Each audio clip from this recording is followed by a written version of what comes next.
Hello friends. So sorry for the technical glitch on our end. We were having a problem connecting, but I hope we are visible and audible to all now. Please do let us know in the comments if anyone has any difficulty seeing us or hearing from us, and we shall guide you to the correct link. Cool. So starting off today's evening, I'm Arjun. I'm the program manager for our software engineering program, and I have with me Utkarsh, please. Hello everyone, I'm Utkarsh. I'm the program manager for software engineering course in upGrad.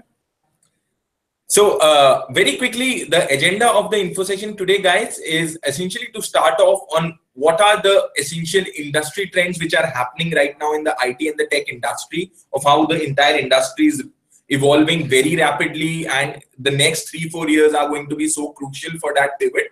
And then what are the growth opportunities out there for software engineers and what skills should they possess? And towards the latter part, we get into of how this PG diploma program that we have combined with IIIT to bring to you will help you bridge that gap, essentially that skill gap, that mindset gap, in order to excel as a full stack software developer in the industry. So I have with me a nice PowerPoint deck, which I'll be taking you out through. And please do let me know if you can see it on your end. If not, then happy to just reset the session very quickly.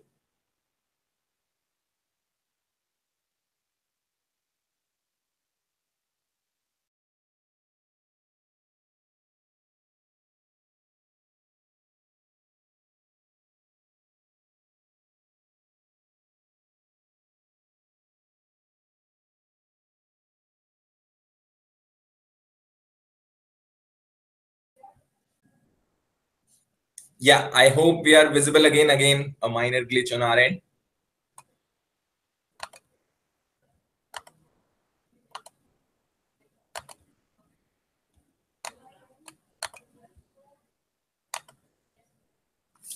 So, so starting off, this is the info session for the PG Diploma in Software Engineering program, my friends. And starting off with the industry trends which we are observing right now, and recently you would have seen all sort of bad press being received by the IT and the tech industry lately.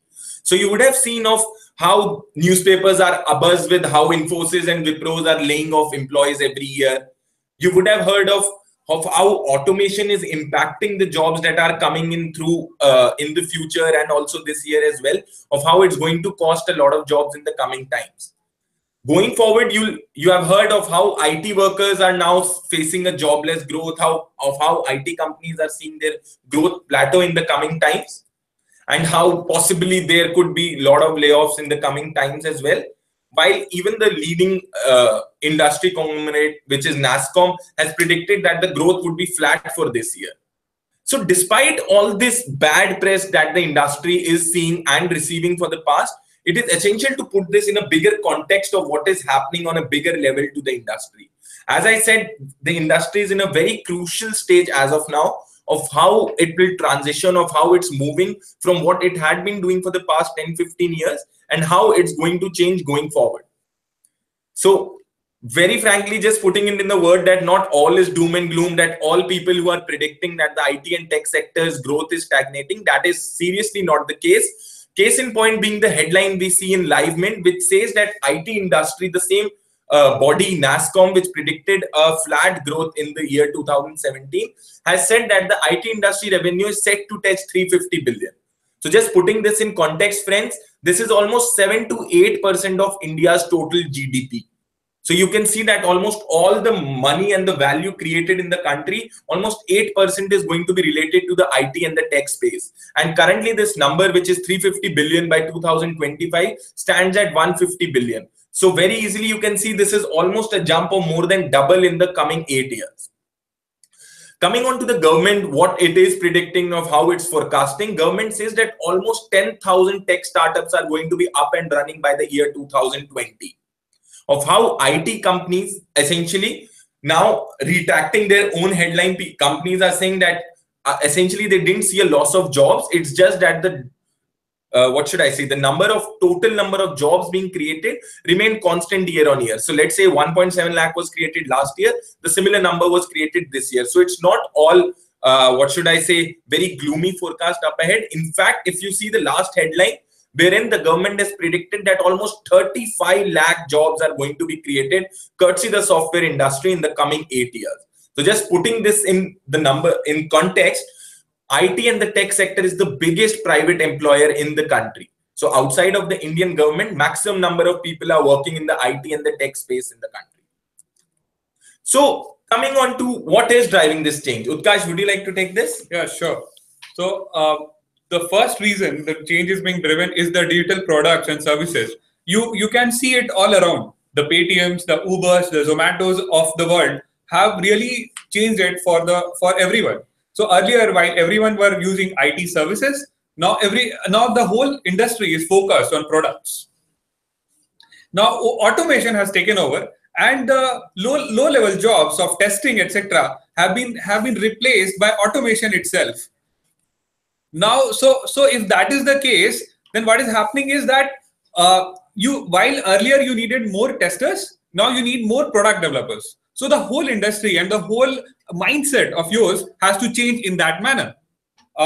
We already know about the US restrictions on visa and how they have impacted the job scenario in the international market in IT industry. Exactly, guys. Just giving added context on this. So US is right now the biggest importer of IT services in the world, with India accounting for almost 70-80% of that business. Now, obviously, with Donald Trump emphasizing that instead of depending on Indian counterparts, there should be in-house capability to handle all this. So obviously the jobs being created and that were created in the past for this sector are gradually slowing.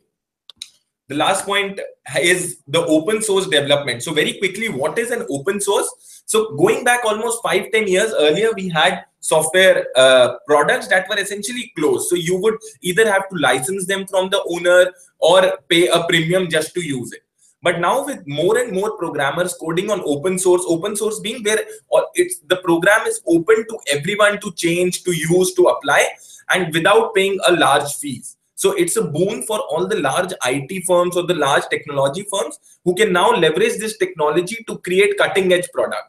Why it's better for a faster pace of development is because instead of having a signature company working on a closed loop, a licensed product, you now have essentially millions of developers around the world working on it, using it. So obviously the way it will evolve, the way it will change for the better is much faster than your usual licensed products.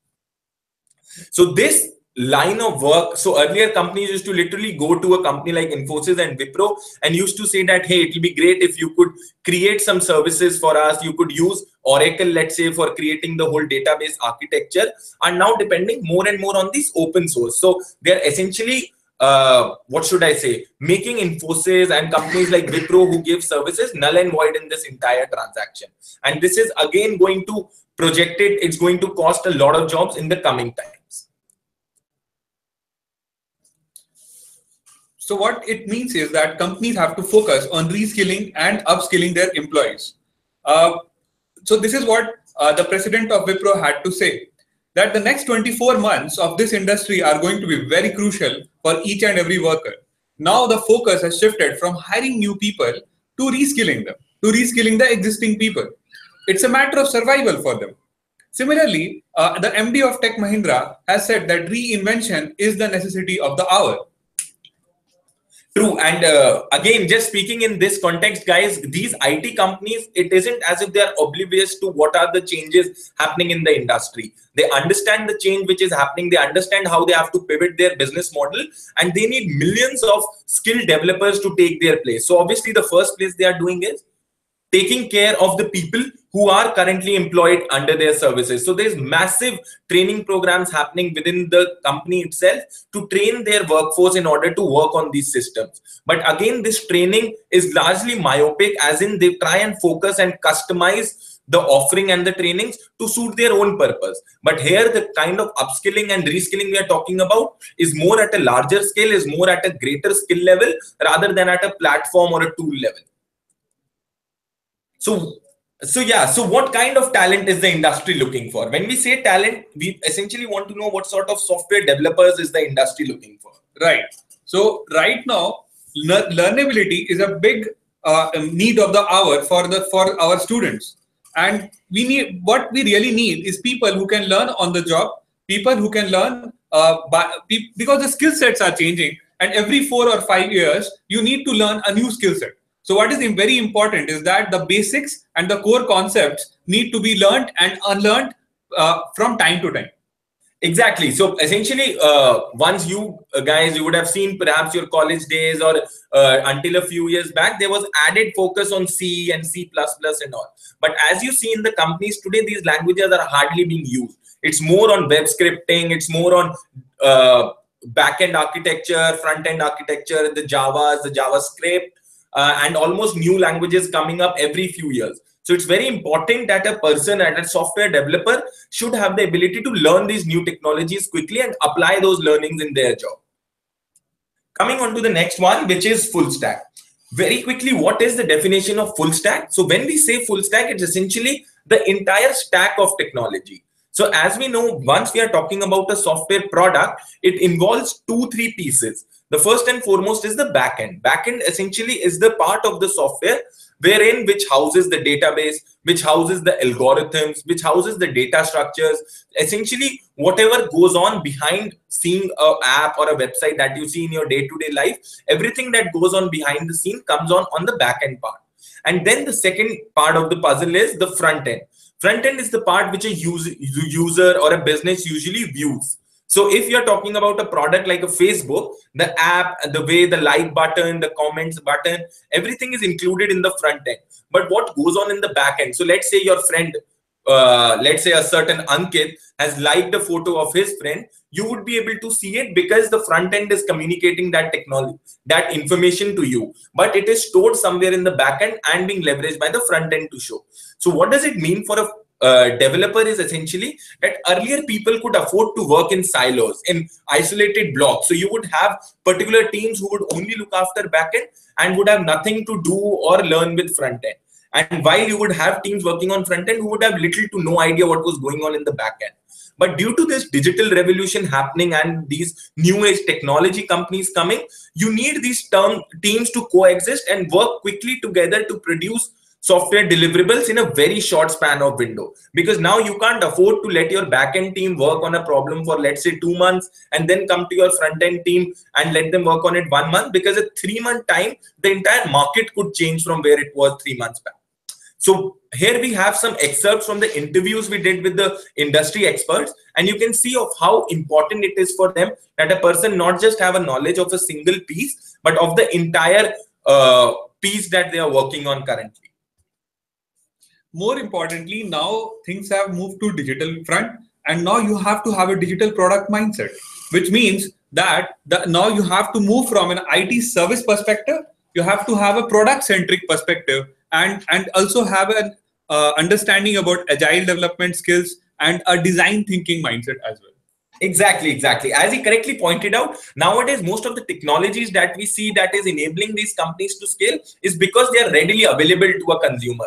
So case in point being, let's say earlier you needed to go to a bank branch to do any banking transactions. But now because all the banks have their app on your phone, you can just essentially do all the banking transactions on your phone. So this has helped them grow in scale. But for that, you needed a great mobile app, a great mobile website, a normal website wherein people can easily interact and do these transactions.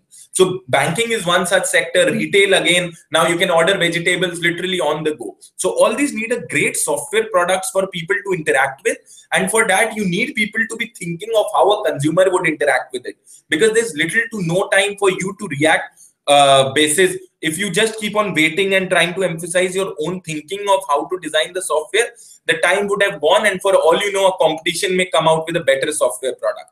The best example could perhaps be of how Google waited a long while for people to get used to Orkut. Facebook very quickly came in the market with its great digital, digital offerings of how you could very easily connect with your friends, of how easy it was. And before you know it, Orkut was quickly pushed out of the market. So it's very important for all these technology companies to evolve rapidly. So in the current scenario, in the whole jobs are changing, as Arjun pointed out.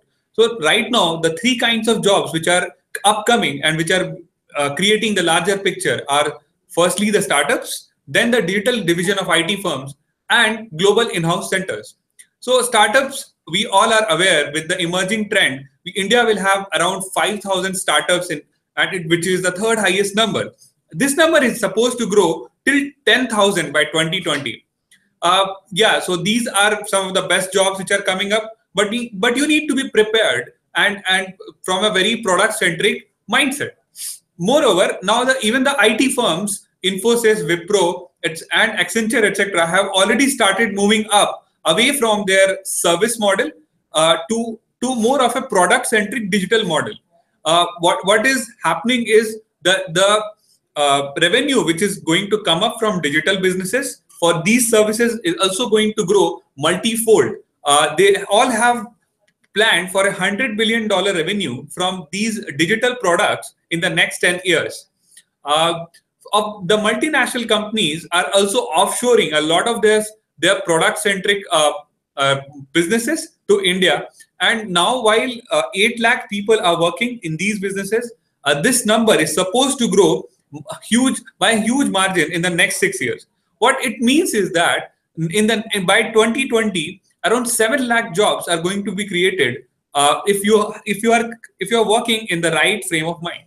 Exactly, guys. So as correctly pointed out by Utkarsh, the whole idea here is that because these companies need almost 5 to 7 lakh great software engineers to fill in these jobs. Currently, what was happening was that these companies are looking for a particular kind of talent to take them forward, but due to lack of availability of such quality talent, they are making do with a set of software developers. So essentially, in order to do the one full stack developer, they were hiring 4 or 5 developers, which was suboptimal for them, and that is a model they are quickly moving away from. Hence, as he said, Wipro, the huge companies like Wipro, Infosys, TCS are launching their specialized digital divisions. So these digital divisions, so instead of going to a client and helping them out only with their database services, they help them in their business transformation. A quick example being, let's imagine there is a Taj hotel that they are helping out with a billing model. And Taj comes to Infosys and says that, listen, more and more of my people are now booking rooms online. Could you possibly help me build a great mobile app that people could have on their phone, and before coming on to Taj, they can just book it online, possibly see the pics of the room online and make the transaction there as well? That's how these Infosys and Accenture companies are looking for skilled developers, people who can help deliver this mobile app into the hands of the people looking to book a possible Taj. So where does this leave us in the overall picture? So we have easily identified of how the industry is very quickly pivoting, and it's very important for people to recognize that there is a huge supply demand gap existing in the industry. It is important for us to fill in this gap by having the required knowledge, having the required mindset and skill set at the same time. So earlier, if a company was looking for a particular mold of a software developers, it has changed a lot in the last 2-3 years.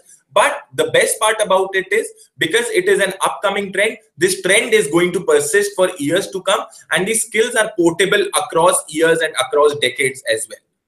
So coming on to our program, which is the postgraduate diploma program by IIITB and upGrad, we would like to tell you all that who all can find this program to be very useful. So the first and foremost would be the junior IT and technology professionals. So people who have just started out in the industry in junior role. This is an awesome opportunity for you to quickly change your skill set in order to how your company or how your parent company which hired you is changing their hiring needs. So it's the best time for you because the commitment into the industry is minimal, because you are still not tagged to a particular skill set. You can very easily make your skill set portable by learning this new technology and converting into your best effort as well going forward. So what we have found through our market study and our market research, that these companies are also preferring people from this age groups because their learnability at this time is high, and also they can very easily pivot their specialization. Then coming on to the senior IT and technology professionals, these are people who are now essentially managing projects or leading teams of software developers. It's very important for this set of audience to learn this new skill set and apply them in their day-to-day work.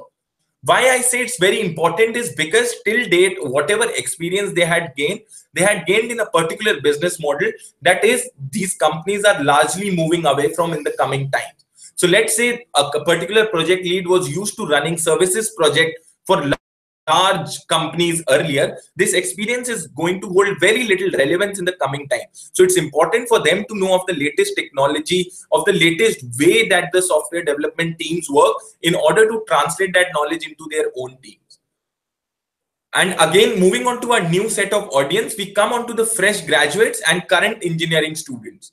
When we say fresh graduates, these are people again who are just entering the industry and have little to no exposure as to what goes on in the industry so far.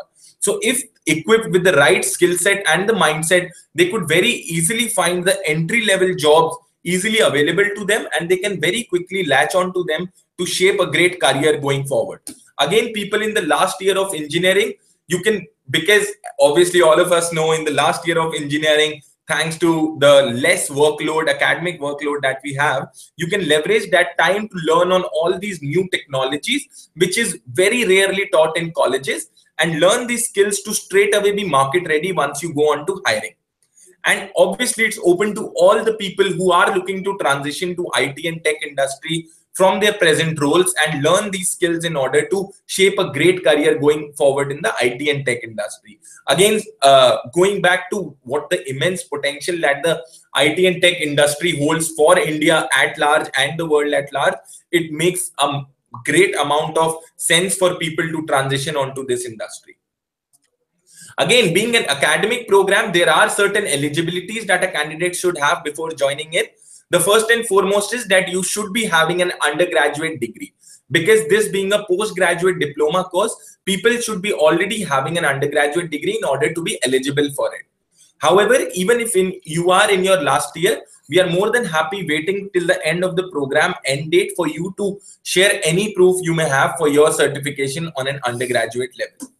Again, we have a minimum marks criteria wherein you should have scored either 50% in either your undergraduation or post-graduation. The launch of the program is set to be December 2017 for our batch, and the selection process have already started. So I would implore all of you to quickly apply and book your seat for this program, because the seats are filling fast and it's important for you to get your seat in right now. Coming on to the selection process of how the admissions team goes forward, getting people on for this program. Most of you may have already filled in the application form, which we have on the upGrad website. If not, please go ahead now and fill it up. And post that, you may need to appear for an admission test if needed. If the admissions team decide that you do not fit the typical mold of the sort of learners we need, you may need to sit for an admission test. However, immediately post clearing this test, you would be good to join the program. This is an 11-month program which is done on a part-time basis, and it includes a 6-week capstone project. So very quickly, what is a capstone project? It is a project that happens at the end of the program, which essentially tests you on all the skills you would have learned during the program. The total time commitment needed for this is around 8 to 10 hours. Again, friends, I would like to stress on this part is, unlike your typical offline programs which happen on a particular time and date, this is largely a self-motivated program wherein you would have to spend a particular amount of time in order to succeed and derive value out of it. As I said, it is a professional course which is definitely going to help you in your professional journey going forward. This time investment is crucial on your part to succeed out of it, and that is how upGrad and IIITB team would be assisting you. So very quickly, the breakup of these 8 to 10 hours, we would be having almost 1 to 2 hours of video lectures from industry experts and IIITB faculty. You would need to leave aside 1 hour every week for self-study, wherein you would need to absorb the content you learn through these video lectures. And the best part of this program is you would have almost 4 to 6 hours of hands-on practice and assignment.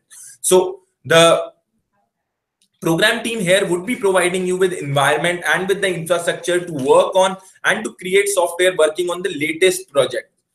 And then there would be a 1 hour of doubt resolution if needed by the student, which can be quickly addressed by the faculty and our technical support team.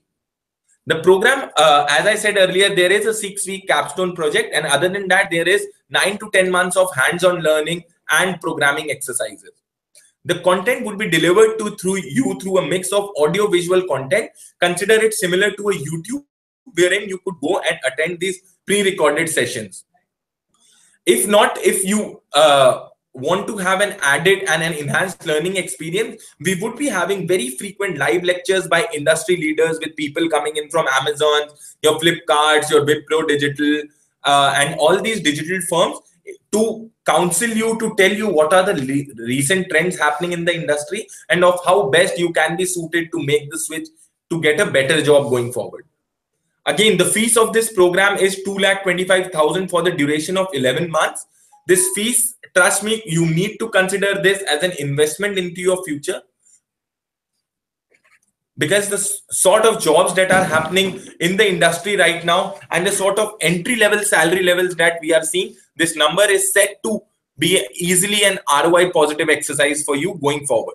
And the biggest attraction so far is that we have launched scholarships for this program. So if you are applying right now for the program, or maybe even have applied in the past few weeks, you will be eligible for a scholarship test, wherein you could win scholarships up to 75,000 if you are found to be in the merit list. So please just go ahead today and give the scholarship test, and our admissions team will get back to you on the total amount. Please feel free to ask any questions you may have, and happy to answer that through the course of this discussion. Moving on then. So coming on to the part wherein of what all we would be teaching through this program, and taking you through course on course level of what we would be teaching and what sort of technologies we would be touching. So the first course we would have is on the object-oriented programming. Object-oriented programming, my friends, is one of the world's most popular programming method used across the world by programmers, and this is one of the most basic techniques used in programming currently. So it's very important for you to have a great knowledge and a great fundamentals on this in order to build on it later in your programming career. So the types of topics we would be touching are your classes, objects, inheritance, and polymorphism. So a lot of technical terms, my friend, but need not be afraid. The IIITB faculty and our industry expert team would be able to help you with this. Coming on to the second course, and comes the terms which we may have heard multiple times in our life already, which is algorithms. I need not stress on the importance of algorithm for any program, because this is essentially the performance parameter of any program. So through this course, we would be taking you through what all are the various algorithms and which algorithm should be used when, in order to optimize your performance of your program to the best of the capability. And this is what is the key difference, which makes the difference between a good software developer and a great software developer, is essentially the kind of algorithms you are using, because this stems from the kind of thinking you have and the way you are structuring your program. So the topics we would be covering are recursion, algorithm analysis, again, a very important skill in order to know the performance of your programs, and dynamic programming.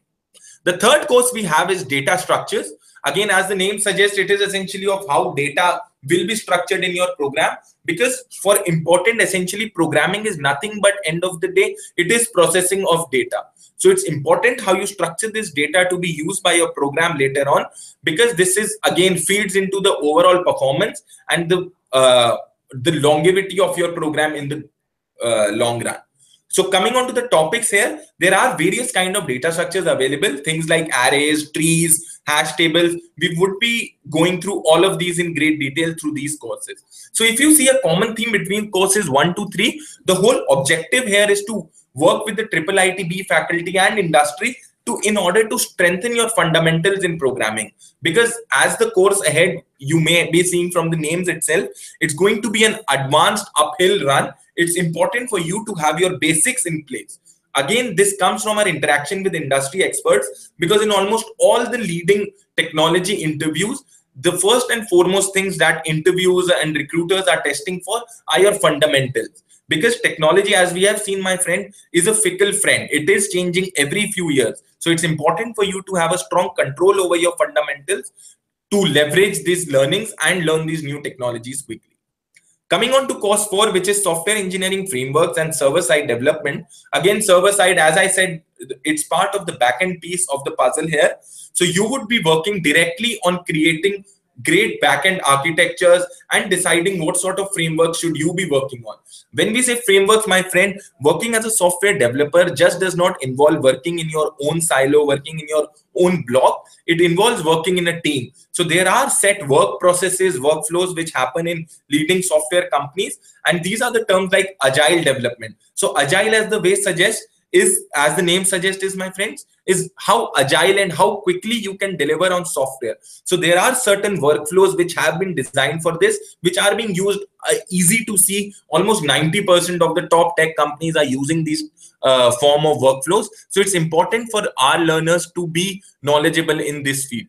So again, the topics would be agile development, test-driven development, of how important it is for software developers to create and test their courses in parallel. And then we come to the MVC architecture. MVC, my friend, the full form is Model View Controller. And we would be teaching you building this using Java Spring, again, a latest backend framework created by Java. And you will be working hands-on on this. Coming on to course 5, which is distributed and scalable server architecture. Very quickly, as the name suggests, scalable means that you should be able to create backends which can cater to possibly thousands and millions of people going forward. So even if you see all the top tech companies today, their services and their products are being used by millions of people. So whenever they are looking for a software developer, because this is where the majority of the jobs sit out of, they are looking for people who can think on creating these scalable solutions. Because the last thing that we need is essentially people trying to create software, recreating software in order to cater to scale. So the topics here are RESTful APIs and best practices on how to build high performance server. Course 6, my friend, is software design and front-end development. So after learning all about backend, we come to the front-end part of it. Again, front-end is the part that we see and view through our software interaction, and herein we teach you how to build engaging and responsive user interfaces, because in order to build a great software product, you must be nailing both the pieces right. So herein you would be learning about user experience design and front-end development with latest technologies like HTML5, CSS, and JavaScript. Course 7 is advanced front-end development. So just building on your previous courses, you come on to the advanced front-end, which is in you learn about JavaScript and React.js framework. Course 8 is the most interesting part of the program, which is mobile app development.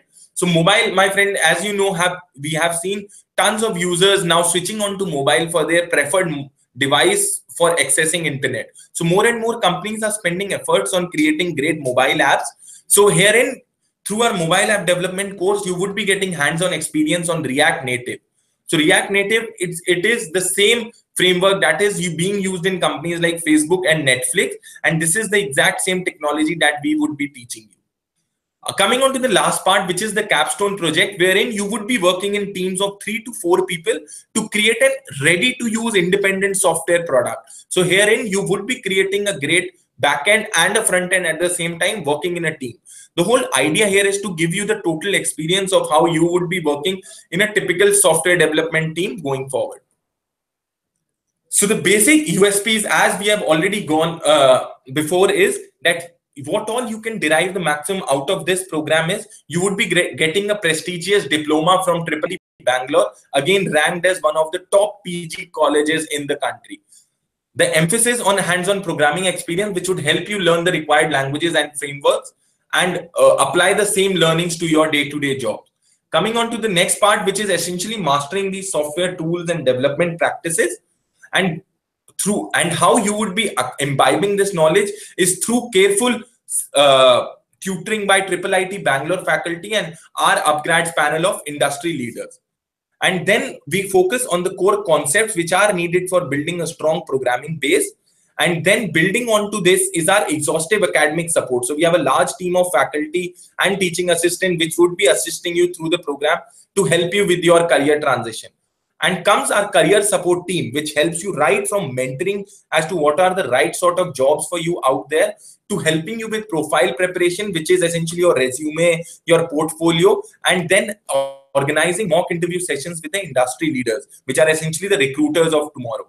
And on top of this, we would be having free preparatory sessions for you. These are essentially to get you up to date on all the latest programming experiences. So hopefully, my friends, you found this session helpful and open to any questions that anybody may have.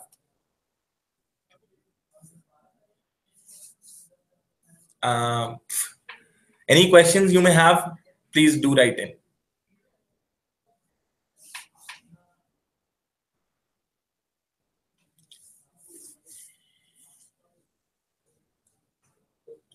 Cool, my friends. I think we have no questions left to be answered, and I hope the session was immensely helpful to you. Looking forward to see you in the program. This is Arjun signing off. Thank you so much. Bye-bye.